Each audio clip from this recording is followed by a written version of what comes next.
एवं पछाडि परेका वा पछाडि पारिएका उपभोक्ताहरूसँग छलफल कार्यक्रमको झलक हामी देखाउन गइरहेका छौँ र यस उपभोक्ता समूहका अध्यक्ष हरिकाकाजी, समाजसेवी रामकृष्णजी, मधेसी वर्गबाट बब्लुजी, दलित वर्गबाट सुकेजी, महिला वर्गबाट नानीकलाजी, पछाडि परिएका वर्गबाट बखतेजी, साथै हाम्रो महिला सदस्यबाट 2 जना सीता कार्कीजी र सुन्तलीजी उहाँको घराइसी कामको कारणले गर्दाखेरि उहाँ आज उपस्थित हुन सक्नु भएन भन्ने भर्खर खबर पाएँ मैले। अनि हामी माझ हुनुहुन्छ प्राविधिक तर्फबाट पनि बिनामिस हुनुहुन्छ। अब सुन्नु भयो।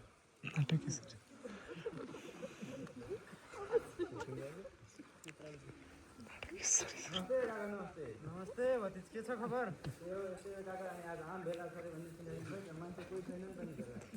अब आउँछन् भतिज। अब हाम्रो आज यस कोपिला सामुदायिक वनको चाहिँ पछाडि परेका वर्गहरू, मधेसी, दलित अनि त्यसै गरी महिलाहरूले चाहिँ हामीले चाहिँ समान रूपमा वनको स्रोतहरू उपभोग गर्न पाएनौँ। हामीले पनि समान उपभोग गर्ने मौका दिनु पर्यो भनेर गुनासो राखेका थिए।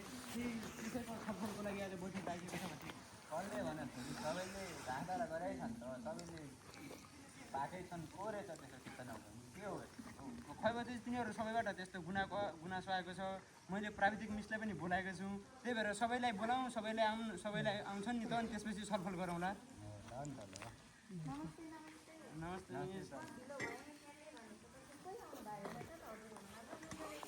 आउँदैछन् होला, आउँछन् बिस्तारै, सबैलाई बोलाएको छु।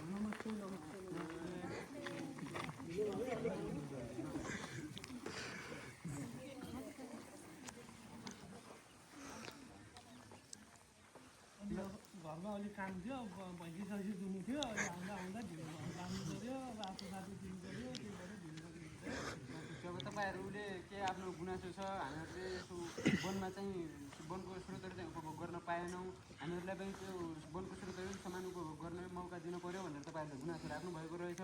त्यसैका लागि आज बैठक बसाएका थियौँ। अब तपाईँको गुनासोहरू के छ, सुनाउन त। नमस्ते, म नानीकला। अध्यक्षज्यू नमस्ते, हजुरलाई मिस पनि आउनु भएको रहेछ। नमस्ते मिस। अब हजुरहरूले भन्ने बेला त भनिराख्नु भएको छ, पुरुष महिला समान भन्नुभएको छ, तर जहिले पनि कार्यको कुरा आयो जहिले महिला पछि किन? हामीले किन सहभागितामा बराबर नदिने? हाम्रो चाहिँ त्यो गुनासो छ हजुरलाई लिएर। आज सीता दिदी र अर्को दिदी पनि आउन पाउनु भएन, तर उहाँहरू र हाम्रो सबैको एउटै गुनासो हो। हामीले पनि केही कार्य दिनु पऱ्यो, रोजगारको सुविधा दिनु पऱ्यो। हामीले पनि हामी पनि त सामुदायिक वनको उपभोक्ता हौँ नि त, हामीले पनि त्यसमा समावेश गर्नु पऱ्यो, रोजगारको सिर्जना गरिदिनु पऱ्यो। हाम्रो यो गुनासो। ल ठिक छ। अनि तपाईँको? नमस्कार, नमस्ते। मेरो नाम शुक्रबहादुर, गाउँमा सबैले सुके भन्छ। मेरो पनि यो सानो गुनासो छ। यो वन क्षेत्रहरूमा लिएर तपाईँहरूले यो सिपमूलक कार्यक्रमहरू, वन विकासहरू लिएर आउनुहुँदाखेरि वन विकासको कार्यक्रमहरू, त्यसमा पनि अब हामी गरिब भए तापनि, त्यसै गरी दुःखी भए तापनि तपाईँहरूले यसमा सहभागिता गराइदिनु पऱ्यो। हामी पनि अरूबाट सुन्दैछौँ यस्तो कार्यक्रम भयो, यस्तो यो गाउँमा तर पनि हामीले खासै तपाईँहरूले सहभागिता गराउनुहुन्न, खबर पनि गर्नुहुन्न, किन होला? अनि तपाईँको? नमस्ते, मेरो नाम चाहिँ बखते। अनि मेरो घर चाहिँ वन जङ्गलभन्दा अलि धेरै दूरीमा छ, जस कारणले मेरो ठाउँमा, मेरो घरमा कुनै पनि क्रियाकलाप अथवा कार्यक्रम भएको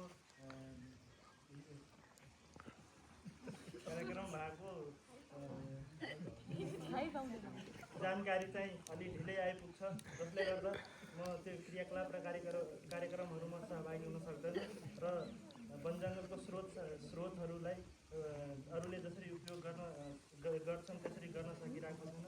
यो चाहिँ मेरो हजुरहरूलाई प्रस्ताव। ल ठिक छ, म तपाईँहरू सबैको गुनासोको जवाब एकैपल्ट दिन्छु। अनि तपाईँको चाहिँ के छ भन्नु त? नमस्ते अध्यक्ष, म चाहिँ मेरो नाम चाहिँ बब्लु शाह, म चाहिँ एउटा मधेसी वर्गबाट।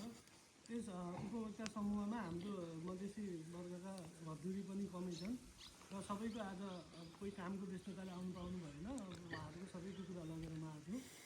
अब हामीहरूको समूहको के छ भने यो हाम्रो सबै जहिले पनि अब सामुदायिक वनमा हरेक कुराहरू जस्तै अब वन बजारहरू बालफाटदेखि लिएर अब वन विकासका कार्यक्रमहरूमा सबैमा हामीलाई कमै सहभागी भएको देखिन्छ है। अब यो खबर जानी नपुराएको हो कि अथवा अब जानेरै नपुराएको त्यो अब यो गुनासो छ अध्यक्ष। ल ठिक छ, तपाईँहरूको गुनासो एकदमै जायज छ। म तपाईँहरू सम्पूर्णको जवाब चाहिँ एकमुष्टमा दिन्छु, सबैले ध्यान दिएर सुन्नु होला है त। अब तपाईँ हामी सबैले थाहा भएकै कुरा हो, यो वन तपाईँको हाम्रो हामी सबैको हो। यसलाई जसरी हामीले उपभोग गर्छौँ त्यसरी त्यसको जगेर्ना पनि गर्नुपर्छ। र म भर्खर आफ्नो नयाँ कार्यकालमा आएको छु। मैले आफ्नो कार्यकालमा सकेसम्म तपाईँहरूको गुनासोको हल निकाल्नेछु। तपाईँहरूको जुन पहिला तपाईँहरूले जुन समस्याहरू भोग्दै आउनुभएको थियो त्यसलाई एकदम न्यूनीकरण गर्नेछु भन्ने तपाईँहरूसँग मैले बाचा पनि गरेँ। र हामी सबैलाई थाहा भएकै कुरा हो, राष्ट्रिय वनमा हामीले सानो सानो जस्तै घाँस दाउराहरू काट्दा त्यो उपभोग गर्दा पनि जिल्ला वन कार्यालयबाट चाहिँ हामीले स्वीकृति लग्नु पर्थ्यो। र त्यो राष्ट्रिय वनदेखि अहिले यो सामुदायिक वनसम्म आइपुग्दा हामीलाई कति सहज भएको छ तपाईँ हामी सबैले थाहा नै छ। हामीले आफ्नोपनको भावना लगेर सामुदायिक वनलाई जोगाएर आफ्नो हो भनेर त्यसलाई जगेर्ना गर्ने मौका पाएको छौँ। राष्ट्रिय वनमा कस्तो थियो र अहिले सामुदायिक वनमा आउँदा के कति परिवर्तन भयो त्यो मैले तपाईँहरूलाई भनिराख्नु पर्दैन जस्तो लाग्छ, तपाईँहरूलाई पनि अवगत नै छ है। त्यसै गरी महिलालाई प्राथमिकता दिएर उहाँ नानीले भन्नुभयो, महिलालाई प्राथमिकता दिएर हामीले यस्तो सालको पातको टपरी बुन्ने, ढोको बुन्ने यो कार्यक्रमहरू महिलालाई विशेष प्राथमिकता दिएर हामीले आयोजना गर्ने भएका छौँ। त्यसका लागि तपाईँहरू सबैलाई जानकारी हुन्छ, त्यसमा हजुरले ढुक्क भएर बस्दा हुन्छ। हामीले हाम्रै गाउँबाट मान्छे पठाएर हुन्छ, म आफै खटेर भए पनि तपाईँहरूको गुनासो हल चाहिँ म आफ्नै कार्यकालमा निकाल्नेछु र तपाईँहरू सबका गुनासोको हल निकाल्नेछु भन्ने कुरामा तपाईँहरू सबैलाई मैले ढुक्क राखेँ। र थप जानकारी दिनको लागि आज प्राविधिक मिसलाई पनि बोलाएको छु, उहाँहरूले तपाईँहरूलाई थप जानकारी दिनुहुन्छ है त। अब ल काका यसो गाउँका अब मान्छे आइहाले गुनासो लिएर यसो सिपमूलक कार्यक्रम टपरी बुन्ने ढोको बुन्ने त्यस्तो तालिम चाहिँ जिल्लामा जोडिदिएर ल्याउनु होला। यो चाहिँ सानो काम छ भाइ। ल हुन्छ भतिज, ल जाऊ है त। ल भतिज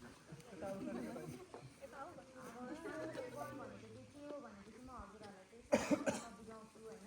अब यो सामुदायिक वन भनेको चाहिँ राष्ट्रिय वनको चाहिँ कुनै भागलाई चाहिँ उपभोक्ता समूहले चाहिँ अब वनको विकास गर्न, संरक्षण गर्न, उपयोग गर्न, व्यवस्थापन गर्न तथा वन पैदावारको चाहिँ स्वतन्त्र रूपमा मूल्य निर्धारण गरेर बिक्री वितरण गर्न पाउने भन्ने बुझिन्छ।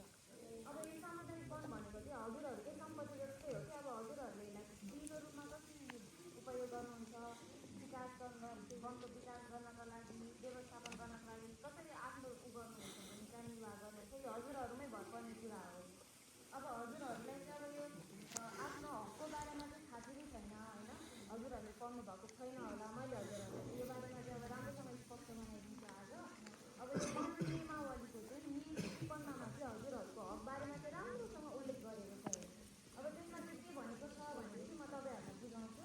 त्यसमा चाहिँ के भनेको छ भनेदेखि चाहिँ सामुदायिक वनको चाहिँ केही भाग चाहिँ गरिबीको रेखामुनिका उपभोक्तालाई चाहिँ उपलब्ध गराउन सकिने छ भनेको छ।